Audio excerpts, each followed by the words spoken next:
सदगुरु महाराज की जय। तब उसी प्रकार मिराज के दिल पर सारी बात सदगुरु की कृपा से खितबाई को समझा ली। तो खितबाई ने जब कहा तब मिराज भी प्रसन्न होकर खितबाई की धन अब सारी सदगुरु के चरण पर धर्म के कार्य पर समर्पित हो जाने की बात खुशखबरी थी। तब ये खबरी कब आएगा इंतजार में 2-3 साल व्यतीत हो गया। 3 साल व्यतीत होने के बाद में मिराज ने कहा, खितबाई अब तो सारी धन इकट्ठा हो गया होगा ना, तो आप कब तक रहेंगे? तब खितबाई ने कहा, अब तो हो गया, अब जामनगर लौटने की समय घड़ी आई।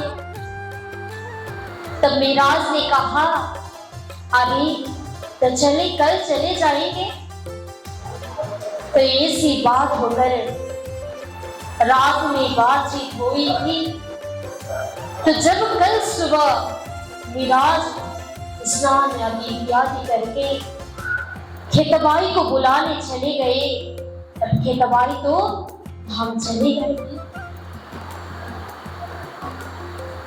तो बहुत दुखी हो गया होगा, क्योंकि जो चीज परमात्मा के ऊपर चढ़ाने की बात थी, उनको जावनी करने की प्रयास थी, तब वो जितनी भी कार्य थी तब अब तो रुक गया ही। तब उनकी अंत्येष्टि पूरी मिराज ने ही किया। जब उन्होंने सारे काम किए तब बसरा के हाकिम के दिल पर लालच आया कि ये तो हिंदुस्तान के नागरिक है, तो इसका कोई उत्तराधिकारी यहाँ पर नहीं है। तो ये उसको पता चल गया। तो उनकी लालच मन में आने के बाद जितने भी कारखानाएं थे उसने पूरा ताला मार दिया। तब मिराज की देखने के बाद में मन में दुख पहुंचे, अरे अब क्या करें? हाकिम ने ऐसे कर दिया। दिल में लगा था कि अब ये सारी कार्य पूरी होने के बाद में खितबाई तो सदगुरु के चरण में नहीं पहुंच गए, पर भी उनके धन कमाई हुई धन को सदगुरु महाराज के चरण में पहुंचाने की अर्जी तो थी, पर दिल पर शक आने लगी कि हाकिम को अब कैसे मनाया जाए। तब हाकिम के पास में जाकर मिराज ने विनती लगाई कि वो मेरे भाई जी है, जो भाई की धन तो हमें मिलनी चाहिए, तो इसका उत्तराधिकारी भी नहीं हो, मैं इसको संभालने के लिए हिंदुस्तान से आया। पर उन्होंने हाकिम के दिल पर लालच आने की बजाय उन्होंने मिराज की बात को सुनवाई नहीं की। तब उसके बाद में दिल पर दुख पहुंचते हुए रास्ते पर चल रहे थे। रास्ते में चलते चलते सोचने लगे, अब कुछ भी होने वाला नहीं है, अब मैं यहाँ नहीं होगा, अब मैं फिर भारत लौट जाऊंगा, जामनगर लौट जाऊंगा। और अब के रास्ता में चलते चलते मन में ऐसी भाव प्रकट होने के बाद बहुत दुख थकान थी, कोई कुछ खा ही नहीं थे, दिल में दुख पहुंचा था। उनको तो ले नहीं जा सके, पर उनको धन की भी यहाँ के हाकिम ने हड़प लिया। तब वहां जाकर 2 हाथ की विनती चढ़ाए, पर भी उन्होंने बात को सुनवाई नहीं की। तब मिराज अब रास्ते पर सदगुरु के वचन को जो शिरोधार्य करके अरब लौटे थे, तब यहाँ आकर भी हमने गुरुदेव की जो पालन की आज्ञा थी वो हमने पूरी तरह अनिवार्य नहीं पाई। पूरे दिल पर दुख होने के वजह ऐसी थकान थी, मुस्कान कुछ नहीं था, परेशानी था, कहीं बैठ गए, थकान थी। तब वहां एक मौलवी के भेष पर आए हुए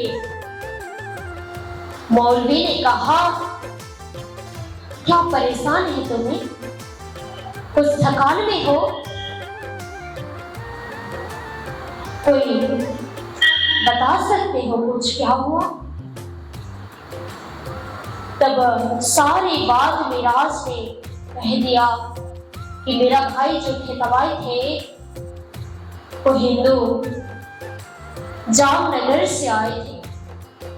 तब यहाँ उनकी जितनी भी धन थी वो तो धाम चले गए, तो वो धन जो जा था वो मेरे ऊपर होना चाहिए था, पर उनके संरक्षण भी मैं नहीं कर पाया। तब मौलवी के भेष पर आए हुए मौलवी ने कहा, तुम क्यों टेंशन कर रहे हो? बगदाद पर उनकी मिलाप हुई थी। तब उन्होंने कहा, अरे क्यों टेंशन में रहते हो? तुम टेंशन मत लेना, तुम शुक्रवार के दिन बादशाह से मिलने के लिए जाना, तो जाकर उनसे कहना, मेरे गले में थी सुबह डाल तो वो गले तो माँ। सिखाने लगे मौलवी के भेष पर हुकुम स्वरूप की दीदार। तो वो दीदार के साथ में उन्होंने अपने भक्त को सिखा रहे हैं, परमात्मा ने खुद आकर सिखा रहे हैं, जो मेरे गले के बोझ है वो बादशाह पर सौंपना। जितने भी मेरे गले पर आई हुई ये समस्या की घड़ी है, मैं तुम्हारे ऊपर चढ़ा रहा हूं। ले हिसाब रोज ईद के जब होवे हक हो। मुझे इतनी ईमान है, विश्वास है कि आप ये सारी दुख को खुदा की वजह आप ये सारी दूर कर पाओगे। तो वहां जाके मत डरना, कोई भय से नहीं बोलना, हिम्मत से बोलना। सिखाए जब मौलवी के भेष पर आए हुए स्वरूप ने, तब मिराज की दिल पर ऐसी लगी, ठीक है शुक्रवार के दिन आ रहा था तो मैं उनसे मिलने के लिए जाऊं। तब शुक्रवार की घड़ी आई, तब वहां हुकुम स्वरूप ने जो बात कहे थे वो वचन को सिरोधार्य करके बादशाह से मिलने नमाज अदा के दिन शुक्रवार के दिन चले गए।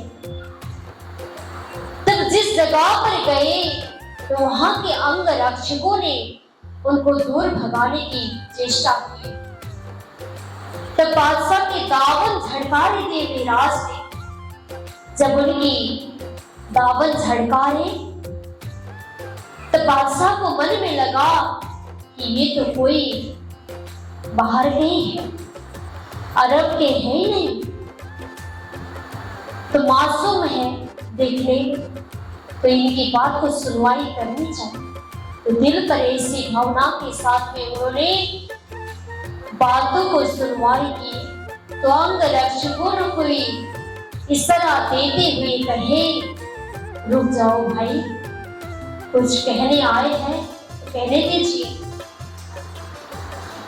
तब मिराज ने कहा, मेरे गले का बोझ डाल तो वो गले घुमा। जो मेरे गले पर हुई बोझ है ना, मैं आपके गले पर डाल रहा हूं। जो जितने भी कठिनाई मेरे ऊपर है, बसरा के हाकिम ने दी हुई घटना है। वो घटना मेरे मन की वजह मेरे कार्यों से नहीं हो पाई। अब मैं ये कार्य तुम्हारे ऊपर सौंप रहा हूँ, आपके ऊपर सौंप रहा हूँ बादशाह। तो जाते जाते बादशाह ने कहा, इंसा अल्लाह गलहा ताला करे मैं करूं तेरा इंसाफ। कहा कि दुख मत लेना, तुम्हारी जितनी भी दुख है ना, खुदा खुद उसकी इंसाफ करते हैं। परेशानी मत लेना। तब उन्होंने तो उसी समय कोई इशारा तो दिए, तुम्हारा बोझ कम हो जाएगा। तो मिराज ने वहां से चले गए। तब कल के दिन क्या हुई पता है? हाकिम ने, बादशाह ने तो ऐसी ढंडोरा पिटो दिए कि बाहर आकर कल के दिन हुई की बात शोर होने लगी। जो कल बादशाह के दावत झटकाने वाले जो थे, आप हाजिर हो जाइए, आप पे बुलावा आया है। बादशाह उनको ढूंढ रहे, बादशाह की खबर मिली है, तो आप उनसे आकर मिलिए। तो ये खबर जब मिराज के कान पर पड़ी तो इतनी खुश खबरी मिली उनको कि ऐसी खबरी अब तो सदगुरु महाराज के चरण पर होना चाहिए। दिल पर ऐसी लगने लगी कि मैं उनसे मिलकर चलूं। तो उसी समय बादशाह के दरबार पर तुम चले गए। बोले कृष्ण कन्हैया लाल की। तो वो बादशाह के पास में मिराज पहुंच गए। तब उन्होंने कहा, कहां से आए हो, नाम क्या है? तो खेताबाई कौन थे? सारी बात पूछने लगे। तब बाद में ये भी कहा कि हिंदुस्तान की खबर क्या है, अभी माहौल कैसी है, देश की परिस्थिति के बारे में पूछे। तब सारी बात को पूछने के बाद बादशाह को भी प्रसन्नता मिली कि हमें बहुत अच्छा लगा कि तुमने खुश खबरी दी कि सब चीज अच्छा चल रहा है। तो ऐसी संदेश लेके दोनों को साथ चौकीदारों के साथ में मिराज को भेजा गया कि बसरा के हाकिम जो है कि खेताबाई की धन मिराज के ऊपर सौंप दिया जाए। तो ऐसी खबरी बादशाह ने खुद संदेश भेजा गया। तो साथ में किनको भी भेजा? जो पास में रहने वाले भाई जो अंग रक्षकों के साथ में मिराज को भेजा गया। जब बसरा के हाकिम के साथ में ये संदेश ले गए तब वो गुस्सा भी तो आया होगा ना कि जिसके हाथ पर ताला था, चाबी था, फिर वापस लौटानी पड़ी तो इतनी सारी धन हमारा नहीं हो पाया। तो दिल में तो जरूर लालच आया। तो ये देखते हुए उन्होंने वापस तो करनी पड़ी क्योंकि बादशाह की खबरी थी। चाबी को लौटा दिए पर दिल में शांति नहीं मिली। तब रात में मिराज के मन में लगा कि हमने जीत लिए कि परमात्मा की कृपा से, सद्गुरु की कृपा से हमें काला चाबी मिली। अब इनके धन को जल्दी से ले जाने की तैयारी करें। तब राती यहाँ के जो सरकारी खजाना में भी नहीं चल पाया तब वहां के सारे धन को जला दिए। बहुत दुख पड़ी। तो कल देखे मिराज ने तब देख तो बहुत दुख पड़ा। तो जितनी भी खेतबाई की धन थी वो खेतबाई की धन तो खराब हो गई। वहां के हाकिम इतनी बदमाश था कि कोई धन उन्हें नहीं मिले तो इसी काम करके आता। देखियो जो खेताबाई ने कही हुई वचन तो आज पूरा होना है। कि मैंने अच्छी तरह धन नहीं कमाया, तो ये धन कैसे सद्गुरु के चरण में पहुंचेगा। मुझे लगता है कि ये तो सरकार की बस में होगा, नहीं तो ये धन जल के भस्म होगी। वो तो रहा है ना जो उन्होंने कहा था। बहुत खबर परेशानी थी, मिराज के दिल पर लगा, जो सोना चांदी तो जला नहीं, तब ढूंढ के उन्होंने इकट्ठा किए रखा था। तब सद्गुरु महाराज के पास में ये बात खबर पड़ी, पत्र पहुंची कि चिट्ठी उनके पास में पहुंच गया कि खेताबाई तो धाम चले गए, अब जितनी भी बची हुई धन है वो धन को आपके चरण में हम जल्दी ले आएंगे सद्गुरु, ये खबर लिखी गई थी। तब सद्गुरु के दिल में ऐसा लगा कि अकेले में मिराज को परेशानी दुख हो जाएगी, तो क्यों ना हम अपनी पुत्र बिहारी जी को ना भेजा जाए, तो गंगा जी भाई के पुत्र श्याम भाई को क्यों ना भेजा जाए।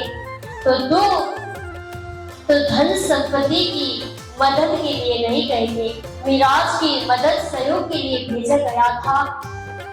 पर वहां जा करके मिराज से दोनों भाई मिले, तब दोनों भाई भी बहुत प्रसन्न हुए, तो मिराज भी बहुत प्रसन्न होकर कहे कि आप दोनों आए हो, ये बहुत बड़ी खुशखबरी है।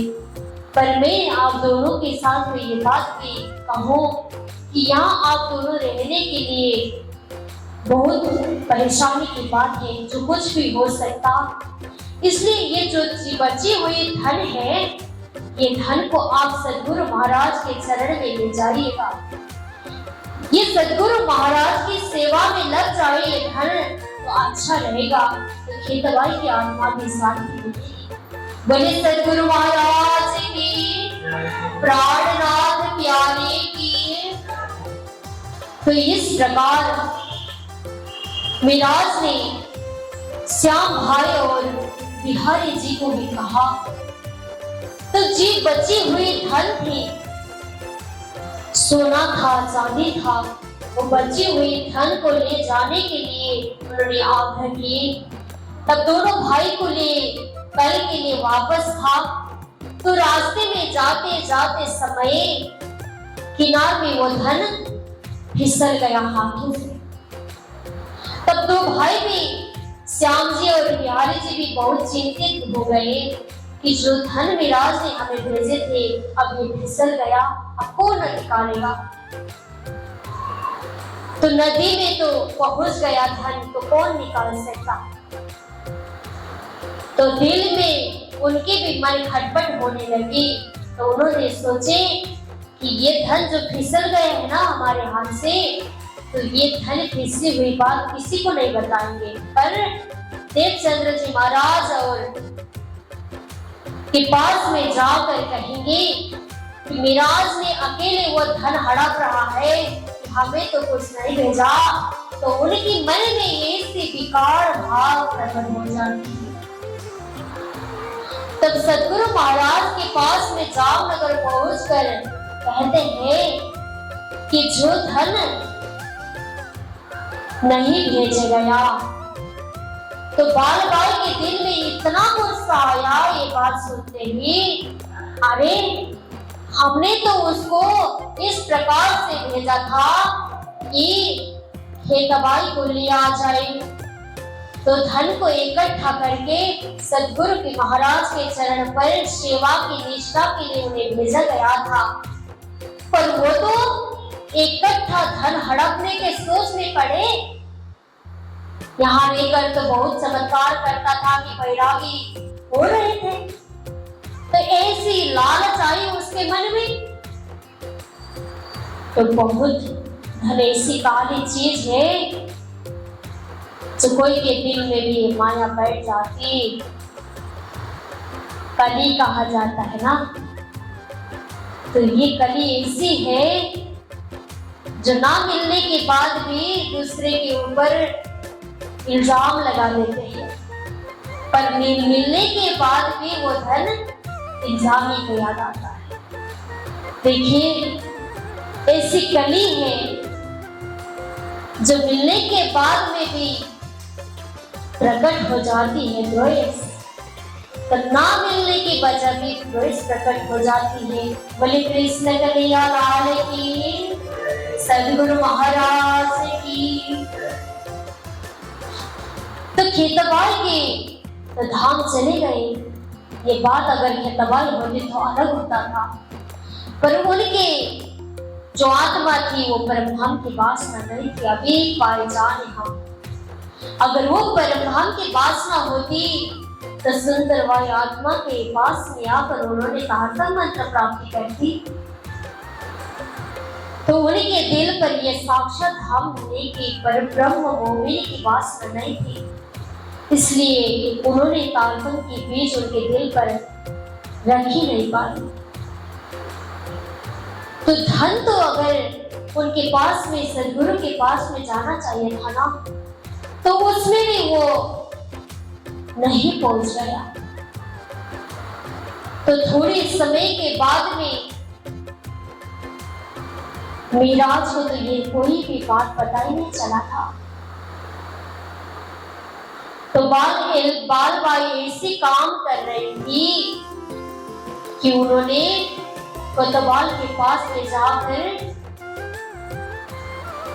शिकायत करी कि ये धन अगर वो हड़प रहे हैं तो जब भी मेहराज जामनगर के रास्ते पर आए तो जामनगर पहुंचने की खबर कोई को भी मिली तो वो धन सारे अगर मेरी हो जाए, मेरे भाई की धन, नहीं तो सरकार की जिम्मेदारी पर हो जाए।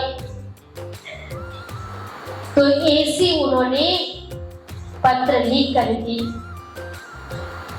तब एक चौकीदार भी खड़ा करी कि अगर जहाज पर उतरने के बाद ही मीराज को मिल जाए तब वो धन सारी इकट्ठा, नहीं तो मेरे नाम पर आए, नहीं तो सरकारी धन पर जाए। बोले कृष्ण कन्हैया लाल की।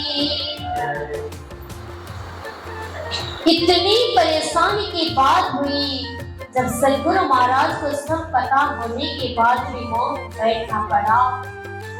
तो इतने समय के बाद में बालबाई ने ऐसी बात कही सदगुरु से कि मेरा भाई का धन अकेले हड़पने के लिए बैठ गया है मीराज, तो अगर वो आकर आपके पास में प्रणाम करे तो आप उनकी पास की जो बात की प्रणाम स्वीकारे, तो हम संसार में नहीं रहेंगे। तो इसको स्त्री हट कहा जाता है कि घर वाली स्त्री की बातों को टाल नहीं पाएंगे। अगर स्त्री जिद करी तो करी, उसमें कोई टाल नहीं सकती। अगर टाले तो इसको पाप कहा जाता है। तो देवचंद्र जी महाराज ने एक स्त्री हट को झेलना पड़ा। वो शिष्य थी पर भी झेलना पड़ा।